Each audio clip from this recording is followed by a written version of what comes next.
जी शिवाय नमस्ते बम दोस्तों, आज की वीडियो में जानेंगे एकादशी कब है, क्या पूजा विधि है, क्या करना चाहिए क्या नहीं करना चाहिए और तुलसी का विशेष महत्व क्यों होता है चढ़ाने का विष्णु भगवान को।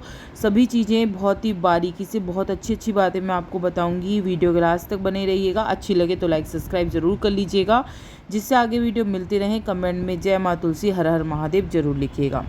दोस्तों, तुलसी का पौधा जो होता है घर में ज़रूर लगाना चाहिए। कहते हैं भगवान विष्णु की पूजा जो होती है बिना तुलसी के अधूरी मानी गई है। तुलसी का पौधा बुध ग्रह का प्रतिनिधित्व करता है। इस ग्रह को भगवान कृष्ण का स्वरूप माना जाता है। तुलसी का पूजन करने से कुंडली में बुध की स्थिति मजबूत होती है। दोस्तों, विष्णु भगवान की जो अगर आप पूजा करते हैं, एकादशी का व्रत रखते हैं, तो तुलसी का पत्र भगवान विष्णु की पूजा में ज़रूर रखा जाता है। इसके बिना पूजा अधूरी मानी गई है। तुलसी के पौधे को कभी भी घर के दक्षिण दिशा में नहीं रखना चाहिए। यहाँ यह जो दिशा होती है दोस्तों पितृपक्ष की होती है। अगर यहाँ पर तुलसी का पौधा लगाते हैं तो भारी आर्थिक नुकसान झेलना पड़ सकता है।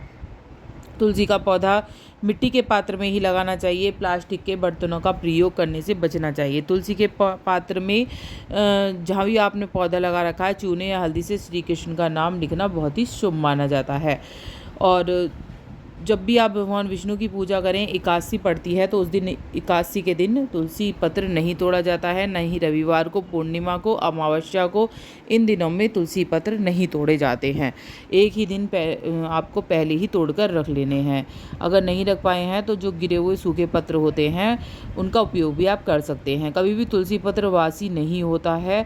आप महीने भर भी तुलसी पत्र जो है वो चढ़ा सकते हैं, सूखा हुआ भी। तुलसी के पौधे को माँ लक्ष्मी का प्रतीक माना जाता है। भारत में शायद ऐसा कोई घर हो जहाँ तुलसी का पौधा ना लगा हो। हिंदू धर्म में तुलसी के पौधे से कई आध्यात्मिक बातें भी जुड़ी हुई हैं। भगवान विष्णु को तुलसी बेहद पसंद है। माँ लक्ष्मी से भी ज़्यादा भगवान को तुलसी पसंद है।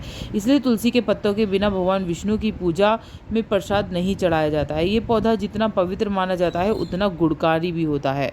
तुलसी को सेहत के लिए वरदान माना गया है। इसमें कई बीमारियों से लड़ने तक की क्षमता होती है। बल्कि मेडिकल साइंस में तो तुलसी के पौधे से एंटीबैक्टीरियल, एंटीफंगल, एंटीबायोटिक गुण की जो दवाएं होती हैं वो भी मिलती हैं। उससे बिल्कुल जो ये परेशानी होती है वो सही हो जाती है। कहा जाता है कि दोस्तों घर में तुलसी का पौधा होना बहुत ही ज़्यादा शुभ है।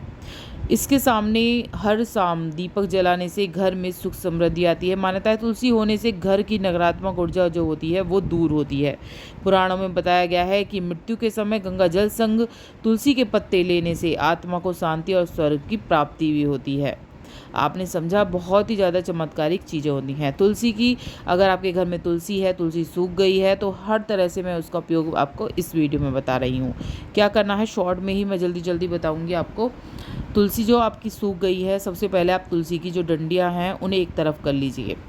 पत्ते आप एक तरफ रख लीजिए। उसे भरकर चाय की पत्ती जो हो आपके, उस पत्तों को चाय की पत्ती के अंदर डाल दीजिए। जब भी चाय बनेगी तुलसी के पत्ते आपके काम आ जाएंगे। ठीक है, अब उनकी रह गई डंडियों को क्या करना है आपको, डंडियाँ एक साथ इकट्ठी कर लीजिए, तोड़ कर रख लीजिए। आप उसका बृहस्पतिवार को हवन भी कर सकते हैं तुलसी की लकड़ी का। और तुलसी की लकड़ी मान लो किसी की मरे में जा रहे हैं तो वहाँ पर आरती पर चढ़ाना भी बहुत ही अच्छा माना गया है। तुलसी की लकड़ियों को, तुलसी की लकड़ी का चंदन भी बना सकते हैं आप। पीस लीजिए, मिक्सी में पीस लीजिए, उन्हें सुखाने के बाद उसका चंदन लगाइए। जो चंदन इन्हें किशन जी को बेहद पसंद होता है, ये चंदन आप इस तरह से भी यूज़ कर सकते हैं। आप घिस कर भी तुलसी की लकड़ी को घिस कर चंदन लगा सकते हैं। किशन जी को बहुत ही अच्छा माना जाता है। अब रह गई जड़ की बात। जड़ का क्या करना है, तुलसी की जड़ आपकी निकली है तो उसे अपने घर के मुख्य द्वार पर बांध दीजिए। कहते हैं कभी भी नेगेटिविटी आपके घर में प्रवेश नहीं करेगी तुलसी की जड़ से। इस तरह से मैंने पूरा उपयोग आपको बता दिया है। कहीं भी इधर उधर आपको नहीं फेंकनी है तुलसी। या तो आप प्रवाहित करिए तुलसी को, या फिर आप इस तरह से यूज़ में ले सकते हैं। तुलसी की जो मंजरी हैं उसे धन के स्थान पर रखिए बांधकर। कहते हैं माँ लक्ष्मी खींची चली आती हैं। शालिग्राम भगवान को विष्णु का ही रूप माना जाता है और तुलसी को उनकी पत्नी माना जाता है। इसलिए भगवान विष्णु की पूजा में तुलसी का प्रयोग विशेष रूप से किया जाता है। देखा होगा आपने, कार्तिक मास में तुलसी को दीपक लगाने की परंपरा भी है। भगवान कृष्ण के भोग, सत्यनारायण भगवान की कथा के प्रसाद में तुलसी की पत्ती जरूर रखते हैं, क्योंकि प्रसाद पूरा नहीं माना जाता है। और तुलसी जो होती है दोस्तों, बता दूं कि 5 तरह की तुलसी होती हैं। श्यामा तुलसी आती है, राम तुलसी आती है, विष्णु तुलसी होती है, वन तुलसी होती है और नींबू तुलसी होती है। इसके 5 प्रकारों के अपने अपने फ़ायदे होते हैं। तुलसी की पत्तियां कुछ खास दिनों में भी नहीं तोड़नी चाहिए, जैसे कि चंद्र ग्रहण होता है और सूर्य ग्रहण हुआ, या आपके घर में कुछ परेशानी हो गई, जैसे कोई मर गया है, उस टाइम पे भी नहीं तोड़नी है। एकादशी, रविवार, इन दिनों में तुलसी नहीं तोड़ी जाती है। सूर्यास्त के बाद भी तुलसी को पत्तियां नहीं तोड़नी चाहिए, ऐसा करना भी अशुभ माना गया है। दोस्तों, तुलसी बेहद ज़्यादा प्रिय होती है भगवान को। और भी आपको कुछ तुलसी के बारे में कुछ आपको पूछना है तो ज़रूर पूछिएगा कि किस तरह से क्या आप कर सकते हैं। अगर आपके घर में तुलसी है तो उत्तरी दिशा में इनको लगाना बेहद अच्छा माना जाता है।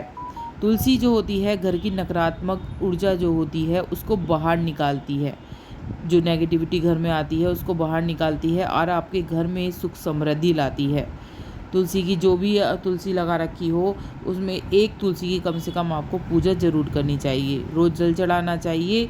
और जो बाकी तुलसी हैं उनको भी जो मग्गे से नहीं चढ़ाना चाहिए, हमेशा उनकी मंजरी साफ़ करते रहना चाहिए। कहते हैं तुलसी पर लगी मंजरी भार होता है उन पर, और उन्हें हटाते रहना चाहिए। एकादशी के दिन क्या नहीं करना है अब ये जान लेते हैं।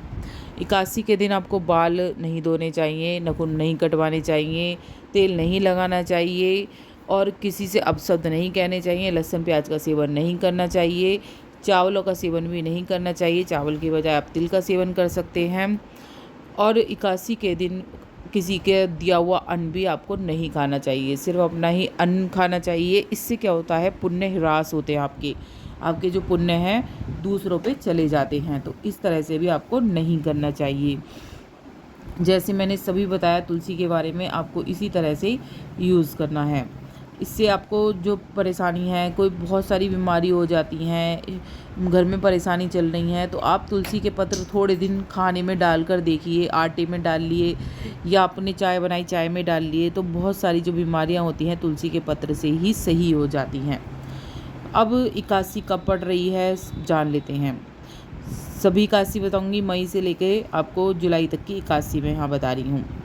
शॉर्ट में पहले बता देती हूँ, 4 मई को वरुथनी एकादशी पड़ेगी, इसके बाद 19 मई को मोहिनी एकादशी पड़ेगी, फिर 2 जून को अपरा एकादशी पड़ेगी, 18 जून को निर्जला एकादशी पड़ेगी, 2 जुलाई को योगिनी एकादशी पड़ेगी और 17 जुलाई को देवसैनी एकादशी पड़ेगी और 21 जुलाई को कामिका एकादशी पड़ेगी।